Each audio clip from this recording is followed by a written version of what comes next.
Acquisition से अलग ई भूमि के माध्यम पे प्रोजेक्ट्स के लिए लैंड परचेज की स्कीम चलाई गई है।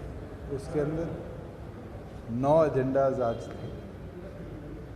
उन 9 में से 3 एजेंडाज को फार्मर्स के साथ आपसी सहमति से सेटल किया है, जिसमें एक तो बरसोड़ा सब माइनर का था, एक्सटेंशन का मामला है, क्योंकि उसमें पीछे भी एक्विजिशन हो रखी थी और सब माइनर को थोड़ा और आगे ले जाना था। तो लगभग 12.4 एकड़ लैंड आज फार्मर्स के साथ नेगोशिएट करी है। ऐसे ही करनाल हेल्थ यूनिवर्सिटी की अप्रोच रोड जो कुटेल में है, उसका मामला था, बड़े लंबे समय से पेंडिंग था। लगभग 11.25 एकड़ लैंड उसके लिए किसानों से सहमत हुई है। एक पानीपत के अंदर ड्रेन का पैच कनेक्शन का मामला था, वो 1.91 एकड़ है, वो भी फार्मर्स के साथ सहमति से आज सरकार ने लिया है। और एक लाखन माजरा जो फ्लाईओवर मैम की तरफ जाता है, उधर सर्विस लेन और रेलवे स्टेशन को कनेक्टिविटी के लिए आज सड़क नहीं थी, उसके अंदर फार्मर्स के साथ 3.63 एकड़ लैंड नेगोशिएट हुई है, जिसका कुल खर्चा 15 करोड़ के आसपास का है। इसके अंदर 2 मामले फरीदाबाद के यमुना पुल के साथ कनेक्टिविटी के थे, वो अभी पेंडिंग रखे हैं, वहाँ रीनेगोशिएशन है। चीका बाईपास क्योंकि आज फार्मर्स नहीं मौजूद थे, वो पेंडिंग रखा गया है। फार्मर्स को ऑफर भी दिया गया और फार्मर सहमति करेंगे तो अगली हाई पावर के अंदर चीका बाईपास को कंप्लीट एक्विजिशन की ओर ले जाने का काम करेंगे। 2 मामले थे जिनको ड्रॉप किया गया है। पहला रानिया के अंदर शहर को फीड करने वाले वाटर वर्क्स का, उसके अंदर जो प्रपोजल्स आए थे उनके अंदर डिस्टेंस भी बहुत ज़्यादा था और प्राइस भी बहुत ज़्यादा था। उसके अंदर ऑल्टरनेटिव साइट्स देखने के लिए कहा गया है।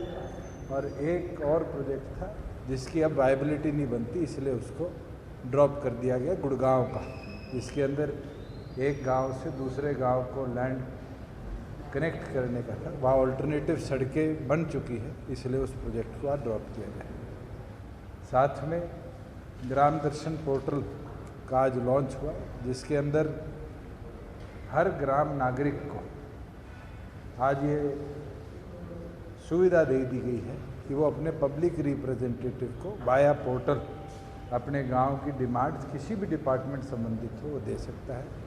पब्लिक रिप्रेजेंटेटिव जो इलेक्टिव, चाहे वो सरपंच हो, मेंबर समिति हो, मेंबर जिला परिषद हो, विधायक हो, सांसद लोकसभा या राज्यसभा को हो, इन 5 को अब एक्सेस मिलेगा कि वो इन केसेस के अंदर जो भी गांव की रिक्वेस्ट आएंगी डिपार्टमेंट वाइज, उनको फिर आगे रिकमेंड कर सकते हैं। रिकमेंडेशन को भी मॉनिटर किया जाएगा कि 1 की रिकमेंडेशन है, 5 की रिकमेंडेशन है, और डिजिटल तरीके से सभी डिपार्टमेंट्स के अंदर ई-फाइल्स बन के उनकी रिक्वेस्ट को भेज दिया जाएगा। और डिपार्टमेंट्स भी फिर डिस्ट्रिक्ट लेवल पर उसी को एक्सप्रेसिवली भेज सकते हैं।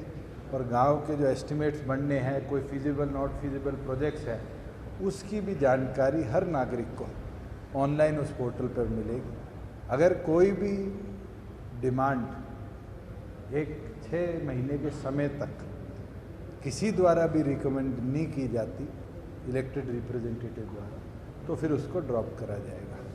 तो अलग अलग इसके अंदर सुविधाएं आम नागरिक के लिए आज बनाई है। और हम उम्मीद करते हैं, जो हमारा एक सपना है कि ग्रामीण अंचल के लोगों को भी इंफॉर्मेशन टेक्नोलॉजी के साथ जोड़कर उनकी समस्या जल्द से जल्द सरकार तक पहुंचे और जल्द से जल्द सरकार उस पर एक्शन ले, इसके ऊपर काम हुआ है।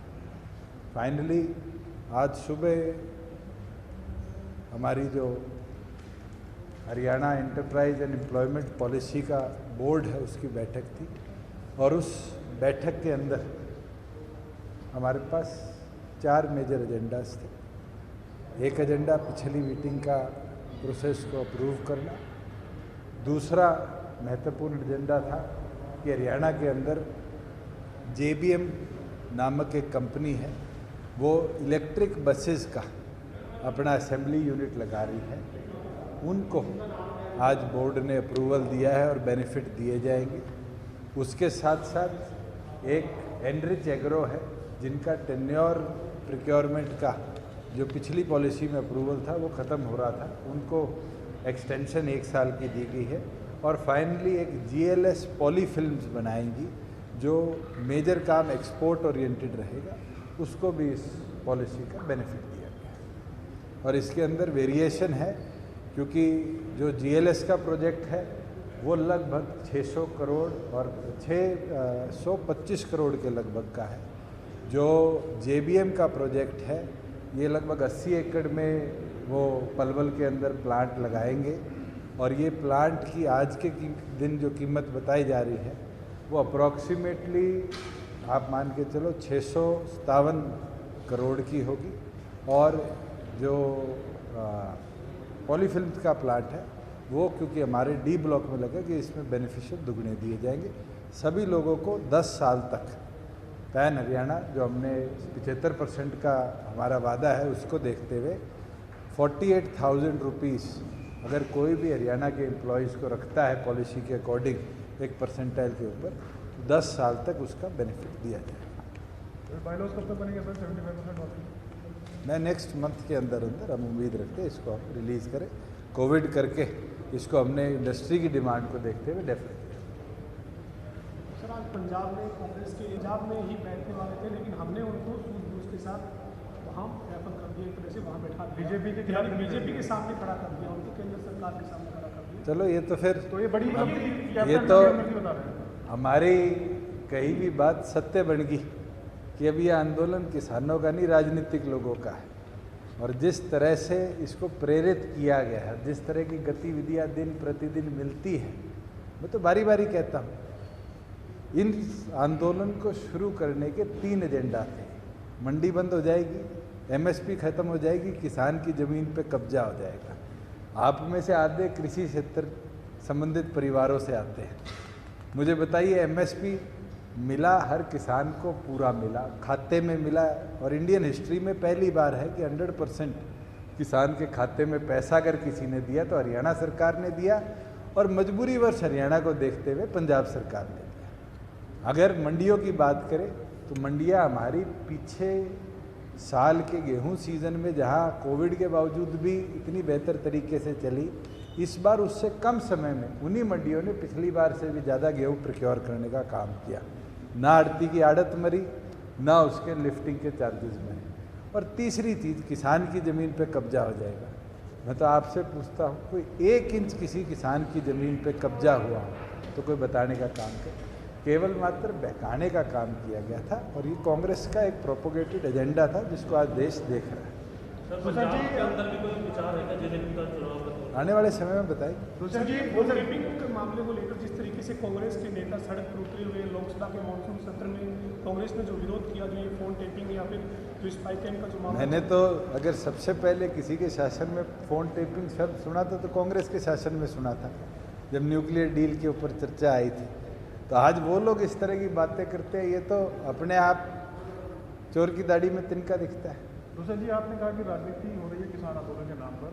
पूर्व मुख्यमंत्री ओम प्रकाश चौटाला ने अभी गाजीपुर बॉर्डर गए और जगहों पर भी गए, पलवल में भी गए, इसको कैसे आप देखें? आप तो एक वरिष्ठ पत्रकार है, मुझे ये तो बताइए, अगर पूर्व मुख्यमंत्री, कांग्रेस के मुख्यमंत्री इस तरह की काम करते हैं तो क्या राजनीति हो नहीं रही? ये किसान के लिए जा रहे हैं, तो अपने राजनीतिक सूझबूझ को देखते हुए अपनी राजनीति चमकाने जाने का काम या चमकाने का काम लोग कर रहे हैं। और मैं तो निरंतर बोलता आ रहा हूँ कि आज ये लोग किसानों के प्रति नहीं, ये तो किसानों के माध्यम से अपना एजेंडा क्लियर करवाने के प्रति काम कर रहे हैं। सर, इंडस्ट्री डिपार्टमेंट भी आपके पास है, चैम्बर ऑफ कॉमर्स के कुछ लोग मुख्यमंत्री जी से मिले थे, इंडस्ट्रियलिस्ट से आपकी चर्चा कर रहे होते हैं। उनका ये कहना था कि जितना जो इंडस्ट्री है बहादुरगढ़ में, वो पलायन की ओर है, दूसरे राज्यों की ओर रुख कर रहे हैं। और दूसरी तरफ सिंगू बॉर्डर पर भी ग्रामीण जो है वो परेशान हो रहे हैं, रास्ता न खुलने। देखिए, मैं तो सबसे आग्रह करता हूँ कि केंद्र आज भी चर्चा को तैयार है, तो 40 लोग कहाँ है, चर्चा करें, इसको निपटवाने का काम करें। सर, दिल्ली और हरियाणा का जो पानी का विवाद था उसे लेकर SC ने जो याचिका है वो आज खारिज कर दी है। ये तो दिल्ली